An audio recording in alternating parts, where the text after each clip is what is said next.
പെരിഞ്ഞനത്ത് കടയുടമയായ സ്ത്രീയെ തള്ളിയിട്ട് സ്വർണ്ണമാല കവർന്ന കേസിൽ 2 പ്രതികൾ അറസ്റ്റിൽ.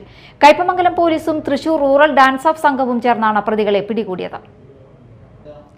പെരിഞ്ഞനം സ്മാരകം സ്കൂളിന് സമീപം കട നടത്തുന്ന സ്ത്രീയെ ആക്രമിച്ച് സ്വർണ്ണമാല കവർന്ന കേസിൽ 2 പേർ അറസ്റ്റിൽ.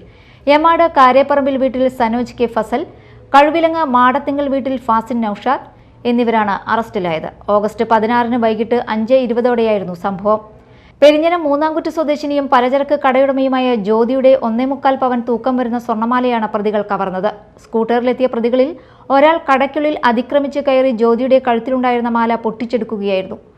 മോഷണശ്രമം തടയാൻ ശ്രമിച്ച ജ്യോതിയെ പ്രതികൾ തള്ളിയിട്ട് പരിക്കേൽപ്പിച്ച ശേഷം സ്ഥലത്ത് നിന്ന് രക്ഷപ്പെട്ടു. പരാതിയെ തുടർന്ന് കയ്പമംഗലം പോലീസ് കേസെടുത്ത് അന്വേഷണം ഊർജിതമാക്കി. തുടർന്ന് തൃശൂർ റൂറൽ ഡാൻസ് ഓഫ് സംഘത്തിന്റെ സഹായത്തോടെ നടത്തിയ അന്വേഷണത്തിലാണ് പ്രതികൾ പിടിയിലായത്.